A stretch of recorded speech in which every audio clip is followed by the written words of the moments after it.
नमस्कार दोस्तों, ocean network में आपका स्वागत है। मैं हूं ओमकार चौधरी।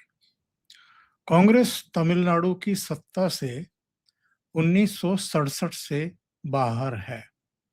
यानी उसके अपने दम पर सरकार बनी हो, उसका अपना चीफ मिनिस्टर हो, ऐसा 1967 के बाद उनको नसीब नहीं हुआ। भक्त वत्सलम कांग्रेस के अंतिम चीफ मिनिस्टर हुआ करते थे 1967 मार्च तक। उसके बाद डीएमके एडीएम यानी द्रविडियन की वहां पर सत्ता और वही विपक्ष बन गए और कांग्रेस एकदम किनारे लगती हुई चली गई। अभी कुछ दिन पहले जो विजय की सरकार बनी है, चूंकि 5 एमएलए चुन करके आए हैं पूरे तमिलनाडु से और उनको समर्थन की जरूरत थी, इसलिए 5 में से 3 एमएलए 2 में एमएलए को मंत्री बनवा दिया राहुल गांधी ने। अब आगे ये 5 एमएलए भी आएंगे या नहीं आएंगे, ये सोचने वाली बात होगी, क्योंकि आपने डीएमके का साथ छोड़ा, जिसके साथ आपका 20-25 साल का लंबा एसोसिएशन था। जैसे ही वो सत्ता से बाहर हुई तो कांग्रेस ने उनका साथ छोड़ दिया और अवसरवादिता का उदाहरण पेश करते हुए वहां की नई सरकार में शामिल हो गई। बंगाल से कांग्रेस पार्टी 1977 से बाहर है। सिद्धार्थ शंकर रे आखिरी इनके मुख्यमंत्री थे, आखिरी चेहरा थे। और उसके बाद वामपंथियों का सत्ता का सिलसिला शुरू हुआ था, जो 2011 तक रहा। और 2011 से 26 तक आप जानते हैं कि ममता बनर्जी का 15 साल एक छत्र राज रहा, जिसको अभी भारतीय जनता पार्टी ने उखाड़ करके फेंका है। उत्तर प्रदेश की सत्ता से कांग्रेस पार्टी 1989 से बाहर है। वहां कांग्रेस के आखिरी मुख्यमंत्री थे नारायण दत्त तिवारी, जो बाद में उत्तराखंड के भी मुख्यमंत्री बन गए। बिहार की सत्ता से कांग्रेस पार्टी 1990 से बाहर है। आप समझ लीजिए 36 साल हो गए हैं बिहार की सत्ता में कांग्रेस की वापसी नहीं हुई। गुजरात से भी वो 1990 से ही सत्ता से बाहर है। 1990 में हारी थी कांग्रेस पार्टी और भारतीय जनता पार्टी और जनता दल की मिलीजुली सरकार बनी थी। त्रिपुरा में 1993 से सत्ता से बाहर है। पहले वामपंथियों की सरकार हुआ करती थी, अब वहां भारतीय जनता पार्टी की सरकार है। उड़ीसा की सत्ता से सन 2000 से कांग्रेस पार्टी बाहर है। गोवा से भी 2012 से बाहर है, जीत नहीं पाई, वापसी नहीं कर पाई। और महाराष्ट्र और हरियाणा की सत्ता से भी वो 2014 से बाहर है। बीच में एक मिलीजुली सरकार इन्होंने बनाई थी जो 2.5 साल चली थी, जिसका नेतृत्व उद्धव ठाकरे ने किया था। और उसमें एनसीपी यानी शरद पवार और कांग्रेस सहयोगी की भूमिका में भी थे और सरकार में भी उन्होंने हिस्सेदारी ले ली थी। दोनों के शायद 12-12 मंत्री भी बने थे। जनादेश नहीं मिला था भाई। कांग्रेस के केवल 44 एमएलए चुन करके आए थे। संभवतः 288 का सदन है महाराष्ट्र में, उसमें से केवल 44 एमएलए चुन करके आए थे। शरद पवार की पार्टी के 54 एमएलए चुन करके आए थे। और उद्धव ठाकरे जो मुख्यमंत्री बन बैठे, वो भारतीय जनता पार्टी के साथ मिलकर के लड़े थे। 163 सीटें दोनों को मिल गई थी और अकेले उद्धव ठाकरे की शिवसेना की 56 सीटें थी। तो 44, 54 और 56 वालों ने मिलकर के सरकार बना ली थी और देवेंद्र फडणवीस का रास्ता रोक दिया था। उसका नतीजा अभी जो महाराष्ट्र में विधानसभा चुनाव हुए थे, तब इन तीनों को भुगतना पड़ा। क्योंकि उस समय जनादेश कुछ और था, देवेंद्र फडणवीस के लिए था, मिली-जुली सरकार के लिए था कि भारतीय जनता पार्टी और शिवसेना सरकार बनाए, लेकिन शरद पवार कांग्रेस के षड्यंत्र से और इनकी अपनी दबी हुई इच्छा के चलते उद्धव ठाकरे जब मुख्यमंत्री बन बैठे और 2.5 साल चली, तो उसके बाद जो पतन हुआ, उनकी पार्टी भी टूटी, शरद पवार की पार्टी भी टूट गई। अजित पवार अलग हो गए, 40 एमएलए और कुछ एमपी को लेकर के। इसी तरह एकनाथ शिंदे शिवसेना को तोड़ करके अलग हो गए और उनको भारतीय जनता पार्टी ने 2.5 साल के लिए मुख्यमंत्री भी बना दिया। तो जहां-जहां कांग्रेस सरकार इस तरह के रवैये अपनाती है, इस तरह की तोड़-फोड़ करती है, वहां इसका अपना भी बेड़ा गर्क होता है और जो सहयोगी इनके साथ इनके झांसे में आ जाते हैं, उनका भी सोपड़ा साफ हो जाता है। एक और उदाहरण आप कर्नाटक का भी ले सकते हैं। 2018 में वहां कुमारस्वामी और एचडी देवगौड़ा की जनता दल एस पार्टी की 37 सीटें आई थी और कांग्रेस के पास संभवतः 80 सीटें थी। तो उन्होंने भारतीय जनता पार्टी जनता दल एस से संपर्क करे उससे पहले ही वहां जाकर के ऑफर दे दिया कि आप मुख्यमंत्री बन जाओ, हम आपको बाहर से समर्थन देंगे। और कुमारस्वामी मुख्यमंत्री बन गए। उसके बाद हमने कैमरों पर कुमारस्वामी को भी रोते हुए देखा, उनके पिता पूर्व प्रधानमंत्री एचडी देवगौड़ा को भी, और ये कहते हुए देखा कि हम तो क्लर्क बन के रह गए हैं, सत्ता तो इन्हीं के हाथ में है। और क्यों ना होती, 80 एमएलए उनके थे और केवल 37 सीटें इनकी थी। लेकिन उसके बाद क्या हुआ? वो सरकार गिरी, वहाँ भारतीय जनता पार्टी की सरकार बनी। तो अलग-अलग जगहों पर इनके जो ये तिकड़म थी वो पूरी तरीके से नाकाम साबित हुई। फिर आते हैं नागालैंड में 2003 से कांग्रेस पार्टी सत्ता से बाहर है। तो आप जरा अब अंदाजा लगाइए कि कांग्रेस पार्टी के साथ मिलकर के जिसने भी सत्ता को हथियाने की कोशिश की, अल्टीमेटली उनका हश्र क्या हुआ? उद्धव ठाकरे आज किस कंडीशन में है? पार्टी हाथ से निकल गई, सिंबल हाथ से निकल गया, पद प्रतिष्ठा गई, कुर्सी गई।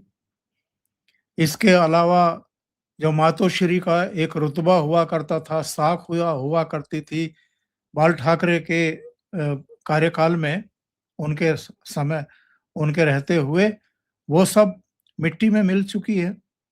अब उद्धव ठाकरे को भी कोई नहीं पूछता, कोई मिलने के लिए नहीं जाता, बल्कि वो मिलने के लिए जाते हैं। कभी 10 जनपद मिलने जाते हैं, कभी होटलों में दूसरे दलों के नेताओं के चक्कर काटते हैं, कभी शरद पवार के यहाँ देखे जाते हैं। कुमारस्वामी ठीक है, आज की तारीख में वो अ, भारतीय जनता पार्टी के साथ हैं, उनके पिताजी भारतीय जनता पार्टी के साथ हैं, केंद्र में उनको मंत्री भी बनाया गया। लेकिन वो उसका अनुभव क्या रहा उनका? उनकी पार्टी क्या उसके बाद ठीक से खड़ी हो पाई अपने पैरों पर? नहीं हो पाई। तेजस्वी यादव, लालू यादव, अब आप देखिए कि पिछले विधानसभा चुनाव में क्या दुर्गति हुई है और लोकसभा चुनाव में भी कितनी सीटें आ पाई इन लोगों की। तो किसका साथ था? कांग्रेस पार्टी का और राहुल गांधी का। राहुल गांधी तो सोने पर सुहागे वाली बात हो जाती है। एक तो कांग्रेस और ऊपर से राहुल गांधी जैसा लीडर। अलग-अलग जगहों पर आपने देखा ही होगा कि विधानसभा चुनाव से कुछ समय पहले राहुल गांधी और तेजस्वी यादव एक ही वाहन पर घूम रहे थे और जगह-जगह रोड शो कर रहे थे। उस समय वोट चोरी वाला मामला राहुल गांधी जम करके उठा रहे थे और उसका प्रचार कर रहे थे। जमीन पर तो वोट चोरी के इस नारे का या इस मुद्दे का कहीं कोई असर था नहीं। इसके बावजूद वो वोट चोरी का मुद्दा छोड़ने को तैयार नहीं थे। और ये बात उसी समय तेजस्वी यादव की समझ में आ गया था। तो वो 10-15 दिन का जो तमाशा था राहुल गांधी का, वो जैसे ही खत्म हुआ, फिर तेजस्वी ने अलग से बिहार के मुद्दे उठाते हुए एक यात्रा निकालनी पड़ी उनको। थोड़ा बहुत संभल गई पार्टी, लेकिन बुरा हाल हुआ उनका कांग्रेस के साथ, वामपंथियों के साथ मिलकर के चुनाव लड़ने से। और बहुत सारे लोग हैं जो कह सकते हैं कि इसके अलावा तेजस्वी के पास चारा ही क्या था। अभी एम के स्टालिन हालांकि बड़ी चालाकी से उन्होंने कांग्रेस के साथ मिलकर के, मतलब गठबंधन में कांग्रेस थी, सत्ता में कांग्रेस को हिस्सेदारी एम के स्टालिन ने नहीं दी थी। ये लोग बहुत कोशिश कर रहे थे कि इनके जो भी 16-18 एमएलए हैं, उनमें से कुछ को एम के स्टालिन अपनी सरकार में जगह दे, मंत्री बनाए, लेकिन उन्होंने ऐसा करने से इनकार कर दिया। और देखिए 67 के बाद से चाहे इनका संबंध डीएमके से रहा या एआईएडीएमके से रहा, किसी ने इनको सत्ता में नहीं लिया। अब मजबूरी थी विजय की कि इनका अगर 5 एमएलए का समर्थन लेना है और सरकार बनानी है, तो फिर जैसा ये कह रहे हैं वैसा करना है। तो 5 में से 2 को मंत्री बना लिया। तो 59 साल बाद तमिलनाडु की सत्ता में इस तरीके से कांग्रेस की वापसी हुई है कि किसी दूसरी पार्टी के भीतर आप घुस जाओ, उनको समर्थन दो और अपने 2 मंत्री बनवा लो। अभी तो सुनते हैं कि एक राज्यसभा सीट भी इन्होंने मांग रखी है कि जब भी राज्यसभा का वहां से सीटों का चुनाव होगा तो एक सीट हमें राज्यसभा की भी चाहिए। तो जो जो इनके साथ रहे हैं उनका क्या हाल हुआ है चुनाव में, ये आप तेजस्वी यादव, एम के स्टालिन, उद्धव ठाकरे, शरद पवार और अभी अगर ये माने कि जो इंडी अलायंस के साथ के चेहरे इनके साथ थे, तो उसमें फिर ममता बनर्जी। अभी पश्चिम बंगाल में ममता बनर्जी का क्या हश्र हुआ है। तो ये आप देखिए कि जहां जहां पैर पड़े संतन के, तह तह बंटा धार वाली स्थिति है। कांग्रेस और ऊपर से करेला और नीम चढ़ा। तो ये राहुल गांधी ऊपर से जिस तरह के उनके विचार हैं, जिस तरह की उनकी जबान है, जिस तरह के उनके मुद्दे रहते हैं, जिस तरह वो कैंपेन चलाते हैं और अचानक गायब होकर के विदेश में पाए जाते हैं, केवल 2 के बारे में मैं कह सकता हूं जो इनके प्रभाव से अपने आप को बचा पाने में कामयाब रहे और अलग-अलग 2 राज्यों में सरकारें बनाने में भी कामयाब रहे। एक हेमंत सोरेन, झारखंड मुक्ति मोर्चा, इंडिया अलायंस का हिस्सा रहा, और दूसरे अब्दुल्ला परिवार, फारूक अब्दुल्ला और उमर अब्दुल्ला। तो वो भी जम्मू कश्मीर में अपनी सरकार बनाने में कामयाब रहे। गठबंधन था दोनों के बीच में, कांग्रेस और नेशनल कॉन्फ्रेंस के बीच में। जब बहुमत मिल गया नेशनल कॉन्फ्रेंस को, तो कांग्रेस ने वहां भी सत्ता में शामिल होने के लिए ताकत लगाई थी। विधानसभा का उपाध्यक्ष पद इनको चाहिए था और 2 मंत्री पद चाहिए थे, वो भी कैबिनेट स्तर के। तो उमर अब्दुल्ला और फारूक अब्दुल्ला ने बड़ी समझदारी का काम किया। उन्होंने कहा कि हम आपको सरकार में शामिल नहीं करेंगे, हम तो इंडिपेंडेंटली चलाएंगे। और उनके पास उतने अंक थे, उनको कोई दिक्कत नहीं हुई। अरविंद केजरीवाल एक और इंडी अलायंस के एक चेहरे, इंडी अलायंस के हिस्से रहे। लोकसभा चुनाव में दिल्ली में 3 सीटों पर अरविंद केजरीवाल लड़े, 4 पर कांग्रेस पार्टी लड़ी, या उल्टा भी हो सकता है, मुझे पक्का ध्यान नहीं आ रहा है। 10 में से 1 सीट पर हरियाणा में अरविंद केजरीवाल लड़े, 9 पर कांग्रेस पार्टी लड़ी। गुजरात में भी वो 2 सीटों पर लड़े, बाकी पर कांग्रेस पार्टी लड़ी। पंजाब में अरविंद केजरीवाल ने 13 की 13 सीटों पर इनसे समझौता नहीं किया। उन्होंने कहा कि हम तो खुद लड़ेंगे। और अरविंद केजरीवाल लोकसभा चुनाव में ही कांग्रेस पार्टी का नाच-कूद देख चुके थे। इसलिए विधानसभा चुनाव में तो उन्होंने इनके साथ पैक्ट किया ही नहीं और कह दिया कि लोकसभा चुनाव तक था इंडिया अलायंस का गठबंधन। वो इंडिया अलायंस से भी निकल भागे, बाहर हो गए। तो कहने का मतलब ये है कि जो-जो इनके सहयोगी रहे हैं, ये उनके साथ अगर चुनाव प्रचार करते हैं, खड़े होते हैं साथ में, तो फिर उनका बुरा हश्र होता है। अब अगला नंबर किसका है? अखिलेश यादव का। हालाँकि सब जानते हैं कि उत्तर प्रदेश में कांग्रेस का लेना 1 ना देना 2, 2-2.5% वोट शेयर इनके पल्ले में बचा है और पिछली बार 2022 के इलेक्शन में प्रियंका गांधी वाड्रा को सारी जिम्मेदारी सौंप रखी थी। 40% टिकट उन्होंने महिलाओं को बाँट दिए थे, एक बड़ा प्रयोग कर रही थी, लड़की हूँ, लड़ सकती हूँ, नारा देकर के चुनाव मैदान में आई थी। एक बड़ा वहम था कि ये जो प्रियंका गांधी वाड्रा है, ये तुरुप का इक्का है कांग्रेस के लिए। लेकिन बेड़ा गर्क करके चली गई। बेड़ा गर्क तो पहले ही हुआ पड़ा था कांग्रेस का, क्योंकि 89 के बाद से जब से सत्ता से बाहर हुई है, वो लगातार डिक्लाइन पर ही है। उसके आंकड़े भी मैं किसी प्रोग्राम में आप लोगों को दूँगा कि किस तरीके से वोट ऑफ परसेंटेज भी घटा और सीटें भी घटती चली गई। वरना पहले से पहली विधानसभा में कांग्रेस के 28 एमएलए हुआ करते थे। फिर वो घट करके 2017 में 7 एमएलए पर आ गए, 21 एमएलए घट गए और 2022 में जब प्रियंका वाड्रा ने चुनाव लड़ा, कांग्रेस की तरफ से वो लड़वा रही थी, तो वो घट करके 2 रह गए। 5 और एमएलए खत्म हो गए उनके, गायब हो गए। तो यहाँ पर कांग्रेस और राहुल गांधी और अखिलेश यादव में ईगो प्रॉब्लम भी है और सीटें ज़्यादा से ज़्यादा कांग्रेस हथियाना चाहती है। अखिलेश यादव का एक बयान आया है 3 दिन पहले। उन्होंने कहा सवाल सीटों का नहीं है, सवाल है जीतने की क्षमता का। यानी इन दोनों के बीच में गठबंधन हो भी गया, तो वो क्या गुल खिलाएगा आप समझ सकते हैं। पर मैं ये बात क्यों कह रहा हूं कि अगला नंबर, अगला टारगेट अखिलेश यादव है।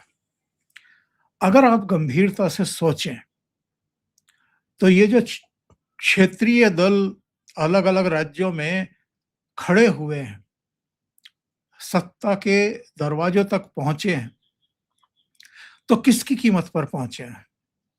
ये सब कांग्रेस को अपने पैरों नीचे दबा करके, कुचल करके ही सफलता की सीढ़ियां चढ़े हैं। अलग-अलग राज्यों में आप देख लीजिए। तमिलनाडु में अगर 1967 तक कांग्रेस का ही शासन था, भक्त वत्सलम वत्सलम अंतिम मुख्यमंत्री थे, तो उससे पहले तो कांग्रेस ही थी। 17 साल तक आजादी के बाद कांग्रेस का ही शासन रहा वहां पर। कामराज से लेकर के तमाम मुख्यमंत्री रहे। 67 के बाद अगर द्रविड़ मूवमेंट सिर चढ़ करके बोलने लगा, तो वो किसकी कीमत पर? कांग्रेस की। इसी तरीके से अलग-अलग राज्यों का आप देख लीजिए, पश्चिम बंगाल में देख लीजिए, वहां अगर वामपंथी आगे बढ़े तो कांग्रेस की कीमत पर बढ़े, फिर ममता बनर्जी आगे बढ़ी तो कांग्रेस और वामपंथियों की कीमत पर आगे बढ़ी।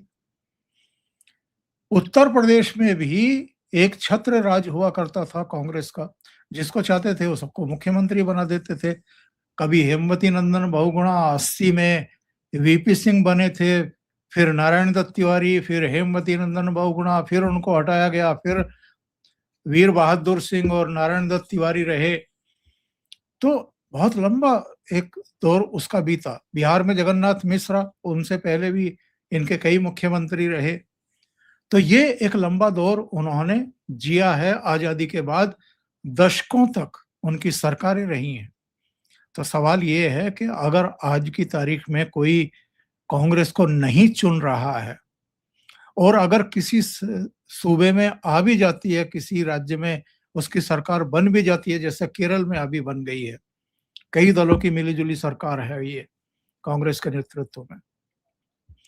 तो ये 5 साल में ही ऐसी हालत कर देते हैं, क्योंकि चुनाव के समय तो सब्ज बाग दिखाते हैं, लेकिन उसके बाद फिर जो वादे किए हैं लोगों से, उनका पूरा करने की तरफ इनका दिमाग नहीं रहता है, लूट-पाट में लग जाते हैं और कुशासन के शिकार हो जाते हैं।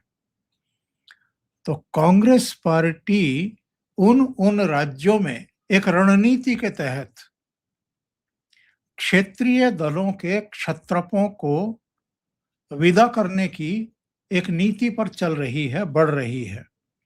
और वहां जाकर के ऐसे-ऐसे मुद्दे राहुल गांधी उठाते हैं जो पूरी तरह इर्रिलेवेंट होते हैं, जो पब्लिक से जुड़े हुए नहीं होते हैं, जो पब्लिक की पल्स को टच नहीं करने वाले होते हैं। तो इसका नुकसान वो तो समझ रहे हैं कि कांग्रेस का तो वैसे ही बेड़ा गर्क हुआ पड़ा है राज्यों में, तो जो सहयोगी हैं, उन पर भी उसका बुरा असर पड़ता है। तो इसलिए मैंने कहा है कि अगले टारगेट अब अखिलेश यादव है। तो अभी के लिए इतना ही। बहुत-बहुत धन्यवाद। अगर आपको ये चैनल और इसके कंटेंट पसंद आ रहे हैं, तो लाइक करें, कमेंट करें, वीडियो को शेयर भी करें। अभी तक अगर आपने ये चैनल सब्सक्राइब नहीं किया है, तो सब्सक्राइब कर लें। साथ में लगे बेल आइकॉन को दबा दें, ताकि आगे आने वाले वीडियो और उनके नोटिफ़िकेशन आप तक पहुँचते रहें। बहुत-बहुत धन्यवाद। नमस्कार।